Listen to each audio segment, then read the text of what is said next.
Good morning students. हम अपना last lecture आगे कंटिन्यू करते हैं। हमारा चैप्टर चल रहा था अमलगमेशन ऑफ कंपनीज़। तो अब हमने बेसिक टर्म्स कर ली थी। अब हमारा अमलगमेशन में हमें आज फर्स्ट इसका पार्ट करना है, amalgamation in the nature of merger. Amalgamation का आपको सिंपल मीनिंग मैंने समझा दिया था लास्ट लेक्चर में। इसकी फर्स्ट टाइप आती है amalgamation in the nature of merger. Merger और परचेज़ की जो कंडीशंस हैं और जो रिक्वायरमेंट्स हैं वे अलग अलग हैं। तो मर्जर की हम कर लेंगे, और जो ऐसी अमलगमेशंस होंगी जो इनको सेटिस्फाई नहीं करेंगी वे हमारी कहाँ जाएंगी, परचेज़ के केस में। तो हमारा फर्स्ट पार्ट करते हैं हम कि amalgamation in the nature of merger. इसकी फॉलोइंग कंडीशंस हैं, देखो। अच्छा, पहले तो बात आप एक बार ये देख लो कि जैसे दो कंपनीज़ हैं, इसको रिवाइज़ करा देते एक बार। हाँ जी, हमारी दो कंपनीज़ हैं ए और बी, ये दोनों अमलगमेट हो रही हैं। तो जो ए कंपनी है वो उसके अंदर बी अमलगमेट हो रही है। तो ए कंपनी जो है वो क्या है, उसको क्या कहेंगे हम, ट्रांसफरर कंपनी। ठीक है, जो हो रही है। अच्छा, यहाँ पर बी हो रही है ना, तो बी होगी हमारी ट्रांसफरर कंपनी, और ए जिसके अंदर वो हो रही है वो होगी ट्रांसफ्री कंपनी। ठीक है। हाँ जी, तो हमारी इसकी जो कंडीशंस है वो ये हैं कि all the assets and liabilities of the transferor company become the amalgamation. After amalgamation क्या होगा, वे सारी assets and liabilities transferee company की बन जाएंगी। ट्रांसफरी कंपनी कौन सी है, जिसके अंदर कंपनी अमलगमेट की जा रही है, और जिस कंपनी को जिसका कंपनी का अमलगमेट हो रहा है उसको कहते हैं ट्रांसफरर कंपनी। ठीक है, जैसे हमने ए और बी का एग्जांपल लिया था, तो बी अगर ए में जाके अमलगमेट होती है तो बी कहलाएगी ट्रांसफरर कंपनी और ए कहलाएगी ट्रांसफ्री कंपनी। ठीक है, तो बी की एसेट्स और लाइबिलिटीज़ सारी किसकी एसेट्स लाइबिलिटी बन जाएंगी आफ्टर अमलगमेशन कंपनी ए की। नेक्स्ट कंडीशन कहता है कि शेयर होल्डर्स जितने होंगे, share holders having not less than 90% of face value. इसका मतलब कि जो कंपनी है उसके 90% से ऊपर होने चाहिए शेयर होल्डर्स। जिन शेयर होल्डर के पास 90% से ज़्यादा का जो हिस्सा है कंपनी में, उतना फेस वैल्यू अगर वे होल्ड करते हैं तो वे अमलगमेशन के बाद नेक्स्ट कंपनी में उनको शेयर होल्डर रखा जाएगा, वही कहते हैं इसमें। फिर नेक्स्ट कंडीशन में कहता है कि द कंसिडरेशन जो होगी for the amalgamation receivable by those equity shareholders. तो जो कंसिडरेशन होगी उन्हीं शेयर होल्डर्स को मिलेगी जो कि नई कंपनी में भी शेयर होल्डर होंगे, या तो उनको मिलेगी या फिर उनका कोई नॉमिनी होगा, या उस वे जिसको भी आगे ट्रांसफ़र करके रखेंगे उसको मिलेगी। नेक्स्ट कहता है the business of the transferor company is intended to be carried out after the amalgamation by the transferee company. जो कंपनी का बिज़नेस है, जो कंपनी दूसरी कंपनी में जाकर अमलगमेट हो रही है, तो उसका बिज़नेस नई कंपनी कैरी आउट करेगी। अब हमने फर्स्ट लेक्चर में ही कंडीशन पढ़ी थी कि अमलगमेशन में क्या होता है कि जो दो कंपनीज़ होती हैं वो अमलगमेशन में एंटर करते हैं। कब करते हैं, जब उसका जो बिज़नेस का नेचर होता है वो सिमिलर होता है। ठीक है, तो अब पुरानी कंपनी जो होगी उसका बिज़नेस जो एक नई कंपनी हो रही है वो उसे कैरी आउट करेगी। नेक्स्ट पॉइंट आता है हमारा कि no adjustment is intended to be made in the book value of the assets and liability of the transferor company when they are incorporated in the financial statements except to ensure uniformity of the accounting policies। ये कह रहा है कि no adjustment is intended to be made out। इसका मतलब कि कोई adjustment नहीं करेंगे, सारी की सारी जो वैल्यू रिकॉर्ड करी जाएगी ट्रांसफरर कंपनी की ट्रांसफरी कंपनी में, वो सब बुक वैल्यू पर रिकॉर्ड करी जाएगी, कोई भी अलग एडजस्टमेंट नहीं करी जाएगी। इसका पर्पस क्या है, यूनिफॉर्मिटी रहे आपके अकाउंटिंग पॉलिसीज़ में, ताकि आफ्टर अमलगमेशन आपके प्रॉफिट्स डिफरेंशिएट ना कर सके, इसलिए कि आपने अकाउंटिंग पॉलिसी और प्रोसीजर चेंज कर लिया है, इसीलिए सारी एसेट्स और लायबिलिटीज़ को उन्हीं बुक वैल्यूज़ पर रिकॉर्ड करा जाएगा जिस वैल्यू पर वो पुरानी कंपनी में रिकॉर्ड करी जा रही थी, ताकि आप यूनिफॉर्मिटी मेंटेन कर सकें अपने अकाउंटिंग पॉलिसीज़ एंड प्रोसीजर्स में। ठीक है, आगे अब आपका ये 5 कंडीशंस हैं हमारी जो सेटिस्फाई करनी चाहिए किस केस में, amalgamation in the nature of merger. अब नेक्स्ट हमारा केस आता है amalgamation in the nature of purchase. तो इसमें क्या है कि जो भी अमलगमेशन आपका इन 5 ऊपर जो हमने कंडीशंस पढ़ी हैं, ये 5 कंडीशंस हमने पढ़ी हैं, ये 5 कंडीशंस, जो अमलगमेशन इन 5 कंडीशंस को सेटिस्फाई नहीं करेगा और फिर भी वो अमलगमेशन है, इसका मतलब वो अमलगमेशन किस नेचर का होगा, amalgamation in the nature of purchase.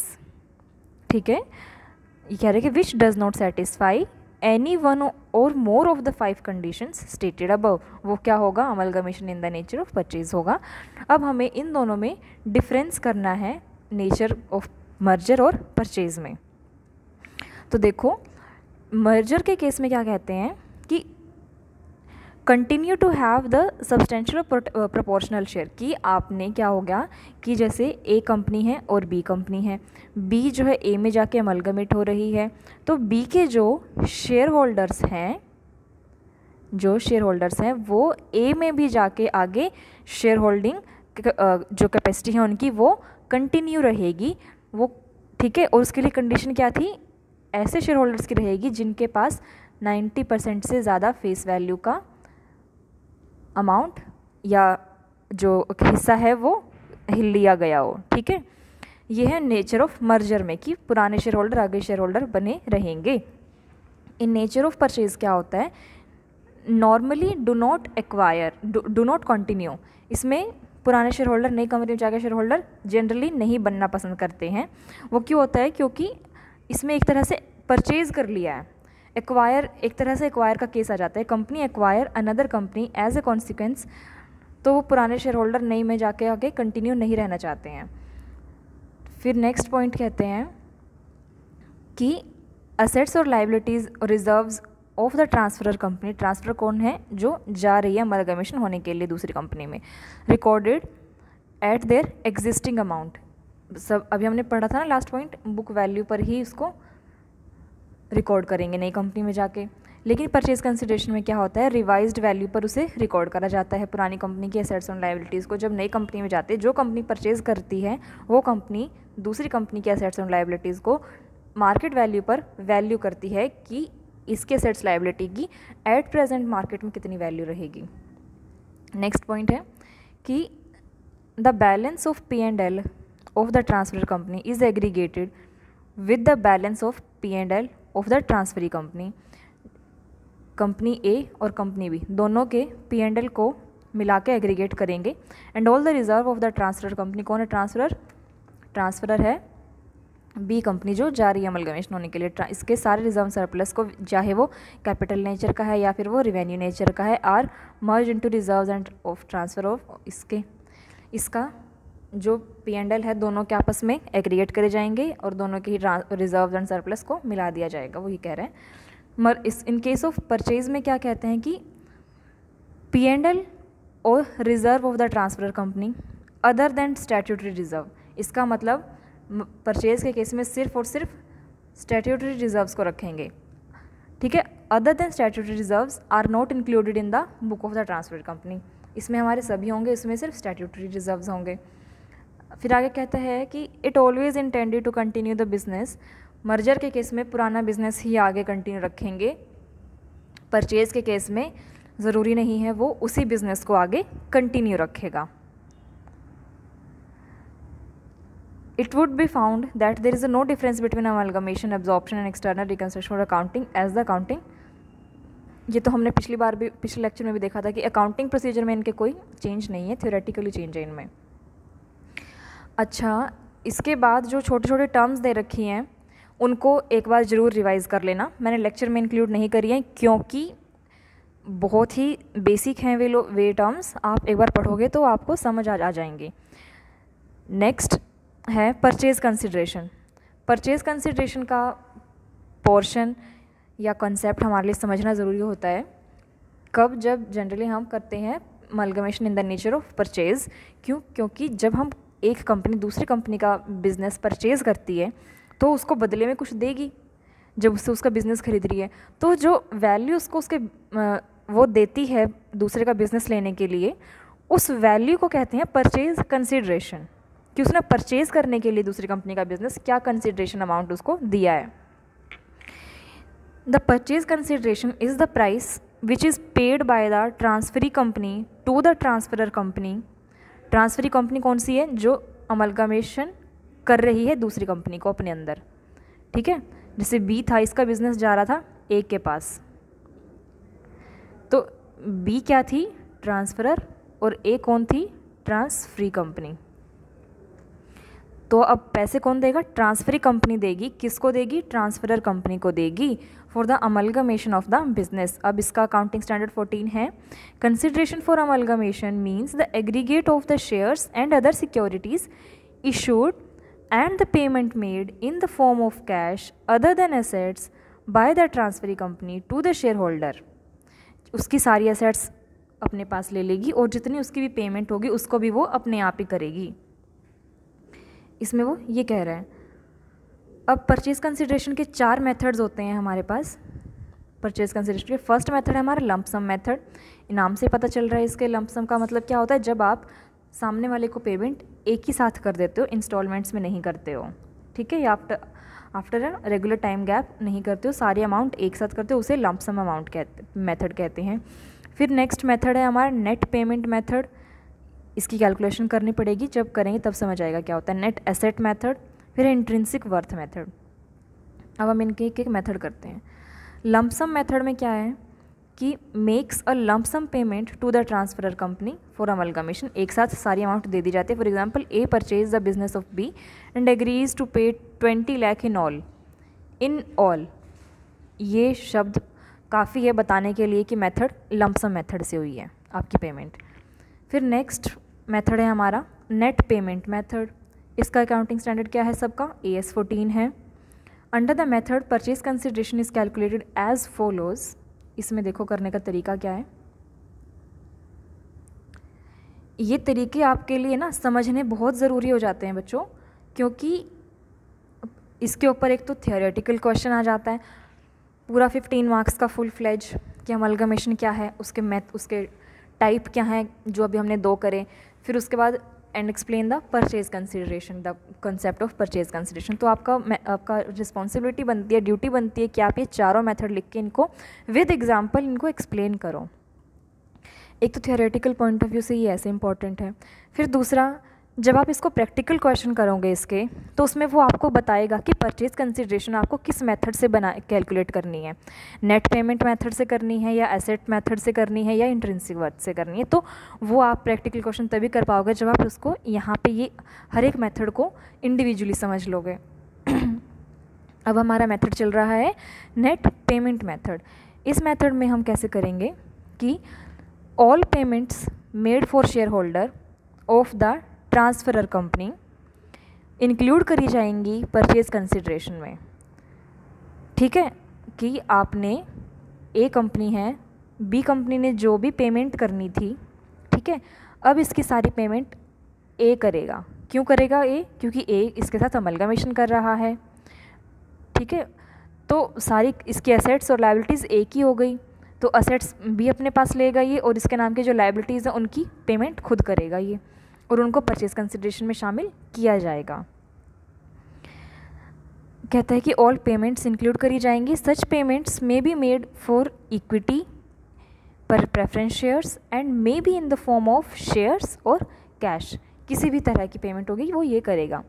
फिर purchase consideration would never include the payment made to debentures. इसके जो डिबेंचर्स होंगे उनको पेमेंट करने के अमाउंट को परचेज कंसिडरेशन में एक कंपनी ऐड नहीं करेगी।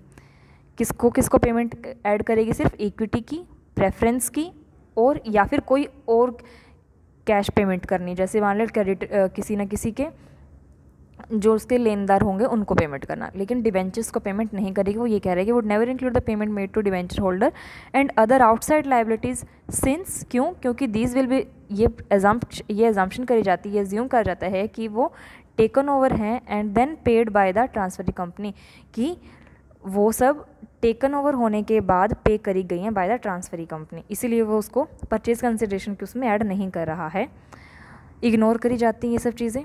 और जो लिक्विडेशन के टाइम के एक्सपेंसेस होते हैं वाइंडिंग अप के, उनको भी वो इंक्लूड नहीं करते हैं। इसको एक एग्जांपल से समझ लो कि ए लिमिटेड है, एग्री करती है to take over the business of B, ठीक है। अब ए कौन सी कंपनी कहलाएगी यहाँ पर, ट्रांसफ्री कंपनी, और बी ट्रांसफरर कंपनी, ठीक है। The balance sheet of B include the टीपीज ऑफ 50,000, डिवेंचर्स 80,000 के, 20,000 इक्विटी शेयर्स हैं जो कि 10 रुपये का एक है, ये उसके बैलेंस शीट में, किसकी, बी की। फिर ए लिमिटेड कहती है, वो एग्री करती है to take over the business, to take over the trade payables and the redemption of debentures at 10% premium, the payment of liquidation expenses 2500 की। अब हमें पता है परचेज कंसिडरेशन में हमने क्या पढ़ा था, trade payment net payment method के अकॉर्डिंग, कि हमें अदर लाइबिलिटीज़ ऐड नहीं करनी है, डिवेंचर्स की पेमेंट ऐड नहीं करनी है। तो ना तो अब टीपीज़ ऐड होंगे, ना हमारे डिवेंचर्स की पेमेंट ऐड होगी। फिर आगे क्या कहता है कि द पेमेंट ऑफ 6 पर इक्विटी शेयर इन कैश। अब कितने इक्विटी शेयर्स हैं, 20,000 इक्विटी शेयर्स हैं, हर इक्विटी शेयर को 6 रुपये पे करने हैं, 6 दूनी 12, तो 1,20,000, मतलब कि ये पेमेंट परचेज कंसिडरेशन में ऐड करी जाएगी। फिर and the issue of 1 equity share of 10 rupees in A limited for every 2 equity share in B. इसका मतलब कि बी में उन सभी शेयर होल्डर्स को एक एक शेयर दिया जाएगा ए कंपनी में जिनके पास 2 शेयर थे बी कंपनी में। हर 2 शेयर होल्डर को एक एक शेयर दिया जाएगा कंपनी ए में। इसका मतलब ये है कि इशू करा जाएगा एक equity share in A limited for every 2 equity share in B, जिनके पास बी में 2-2 शेयर थे, हर उन शेयर होल्डर को जिनके पास 2-2 शेयर्स हैं उनको एक एक शेयर दिया जाएगा।